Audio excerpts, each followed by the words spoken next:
Assalamualaikum kesayangan Kak KM, good morning. Okey, kita dah rendamkan kita punya laksa beras yang datangnya yang keras tu. So kita rendam. Lepas ni kita nak rebuskan dia. Okey, first kali kita dah basuh ikan bersih-bersih, kita nak rebuskan ikan. Bismillahirrahmanirrahim.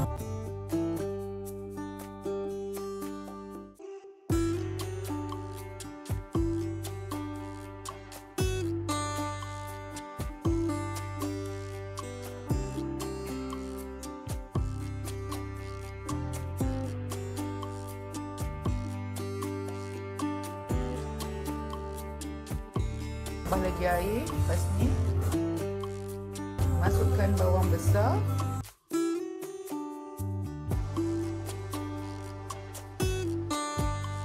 asam keping kena lebih.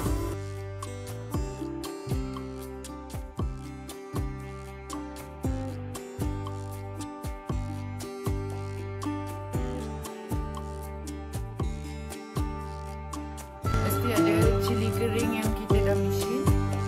Lepas tu ada bawang merah, ada belacan, mesti ada daun kesum, asam keping, bunga kantan. Okay.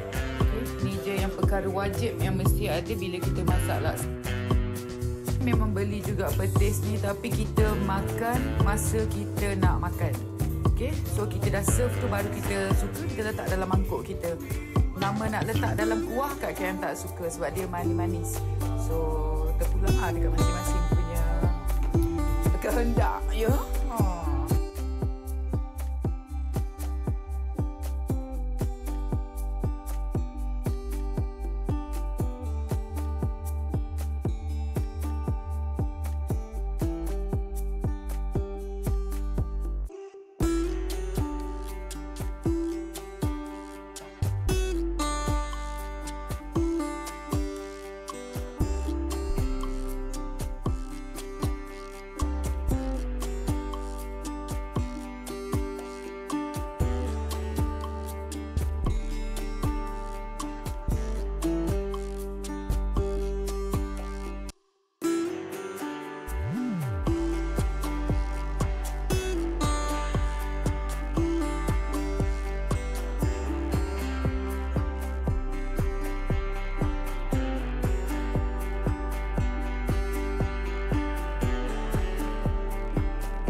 Siap dah ikan kita, dudukkan api, keluarkan satu-satu ikan.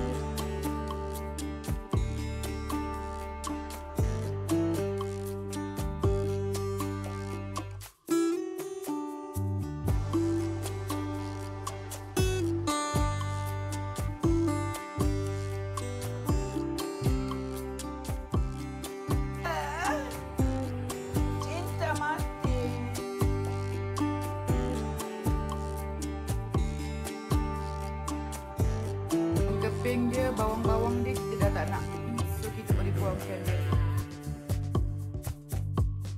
Kita nak air dia ni je, alihkan dalam periuk yang lebih besar dan nak start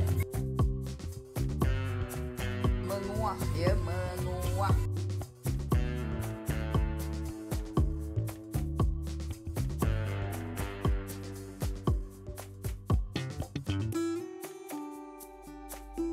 Laksa ni kena hati-hati, tak betul basuh ikan. Hanyir kau sampai bau kat badan kau punya hanyir. Baik-baik laksa bukan boleh main-main. Benda yang main ikan ni jangan main-main. So tak betul dengan selawatnya tak ada, habis.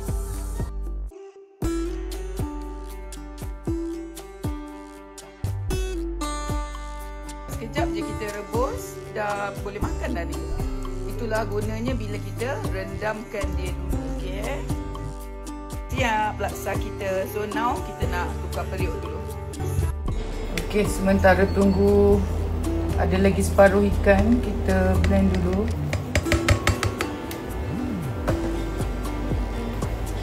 Ikan kita nak bawang merah sahaja, bawang kecil ni. Masukkan juga kita punya belacan.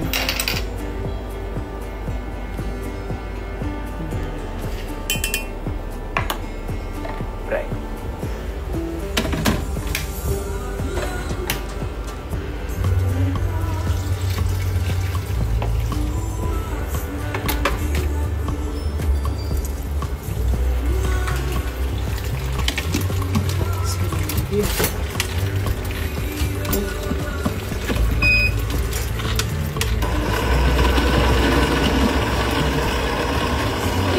Macam nak mampus je, kenapa?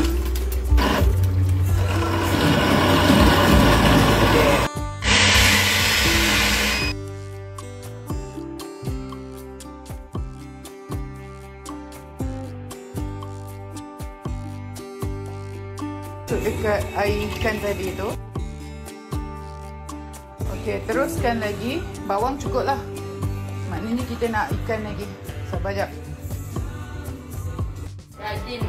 Okey, itu dia kita punya kuah laksa. Semua ikan dengan tulang nampak kita dah blend dan dah tapis. Masukkan kita punya daun kesum. Bismillahirrahmanirrahim. Okey. Masukkan kita punya bunga kantan. Bunga kantan ni kita belah-belahkan 4. Jangan lupa masukkan asam keping. Tadi kita dah pakai belacan dah kan. Okey, masukkan cili kering yang kita dah blend dengan bawang. Lebih kurang masuklah 3 senduk macam tu. Okey. Alright. Biarkan dia mendidih.